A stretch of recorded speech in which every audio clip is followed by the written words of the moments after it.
Are we on the road to recovery or the road to another recession? One analyst says the double dip talk would have more merit if no one believed it. Here to explain his view is Brian Belski, Oppenheimer's chief investment strategist. Great to see you, Brian. Nice to see you, Rebecca. So you think if we weren't all on the same page, if a lot of Wall Street didn't think we'd see another dip, then in fact it wouldn't happen? Yeah, it's funny how market tops, market bottoms, or events that everyone seems to agree on typically don't happen. And historically, when so many people agree that we should be going in one direction, it typically goes the opposite direction.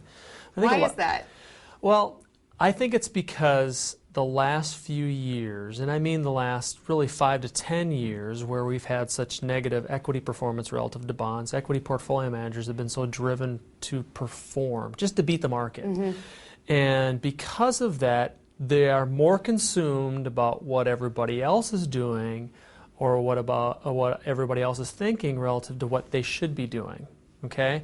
If I was a portfolio manager and you were a portfolio manager, Rebecca, it seems like I care more about what you're doing than what I'm doing, because we all want to make sure we're on the same page so we're not deviating greatly. So we can show our investors, okay, I didn't fail, I actually either beat the market or was on par with the rest of it. That's right, that's right. And I believe that investors are investing in a very defensive manner. And I think that defensive posture puts everybody kind of looking over their shoulder instead of true investing. From a really long-term perspective, 20, 30 years, for us, when we look at this type of behavior in terms of investors, that signals to us that we're at the end of this cycle, meaning the end of negative performance for equities, and we think this can, will, and should usher in a very strong period of multi-year outperformance of equities versus bonds. That's where we're going coming out of this. At a fundamental level, the consumer is not confident. Consumer confidence is at 11-month lows. We are hearing some positivity out of corporate America, but still the economic indicators look weak. How do you use that to forward your analysis of the stock market? I do a lot of public speaking, Rebecca, and we go around and talk to investors around the world, but especially here in the United States. And one of the first questions I ask a mass audience is, do you feel better today than you did 6 months ago or a year ago? And they all raise their hand, they feel better now versus they did a year ago, okay? Because the longer-term trajectory of the economy, to answer one of your other questions with respect to the economy, it is turning, okay? Things are improving. They're just not improving at the rate that everybody wants them to. We want instant gratification in our country, let alone our society. We want things to turn positive fast. And given the fact of the great depths of the economic pullback in 2007, 2008, and 2009, we had the greatest pullback in our economy since the Great Depression. Okay? We need to work out of this. And per your original point, corporate America is doing a great job. The last 10 years, corporate America has rebuilt their balance sheets, no debt, and in fact, corporate America has the strongest balance sheets, meaning a lot of cash on hand, since the 1950s. Now, here's the great story in this. The consumer now is actually rebuilding their balance sheets. You're starting to see that, yeah, they're saving, their net worths are coming back, and they're being much more conservative in terms of their debt levels. That's a longer-term secular change that I think is very positive. Long-term positive for the consumer. Are companies going to start dedicating that cash to hiring, or is it going to go to share buybacks? It's a great question. We've seen a definitive move in terms of share buybacks and dividend increases.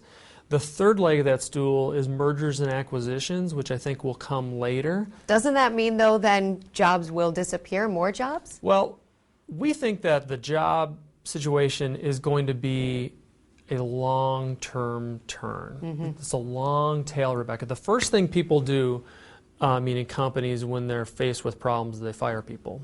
The last thing they do is hire, so it's a long tail. And we've started to see the semblance of job creation in terms of temporary employment come back, weekly wages, and that part of it, the leading indicator part of the employment picture. But I think trying to expect a 4% unemployment rate in our country is probably not going to happen. I think the new kind of level is 6 to 7%. So we have to reset our expectations long term. This isn't just a matter of 5 years from now we go back to 4 or 5%. This is a matter of we begin to set a new normal. Right. I don't so much like the new normal side of things, but I think I think it's all about resetting our expectations for a lot of things. With respect to employment, with respect to housing prices, with respect to how much money we're making, and with respect to growth. And this is a maturing economy, this is a maturing country, and that's kind of the stage that we're in. That doesn't mean we're not going to grow anymore. That doesn't mean that the United States is not going to be the preeminent innovator, because it still is. But we're still working off the excesses of the 80s and 90s. And I think the next thing investors really have to, I think, worry about the next few years is this notion of bonds, because so many investors have been buying bonds the last 20 years. And for all intents and purposes, we've had a bond bubble in the making, we believe, for the last 10 years. And we think we have to kind of work through those types of investments over the next couple of years before the next great bull market can start. And what do you do as an investor now, taking all of that into account? Well, we think equities actually, from a valuation basis, have not looked this good for, I'm going to say it, several decades. Decades. Not only in terms of cash, but earnings, not just earnings growth, but earnings discernibility, meaning you can reach out and touch those earnings. You know where they come from. Corporate America are managing their companies in a very conservative manner. They're not hiring, but if and when they hire, productivity will continue to garner heavier and stronger earnings and sales growth within corporations. And I think that's the key thing. And so we think the next bull market is going to be very solidly positioned within the great companies and innovators within our marketplace, meaning technology, industrials, and yes, some consumer discretionary companies. Brian Belski, thanks so much. Thank you. And thanks to you for watching.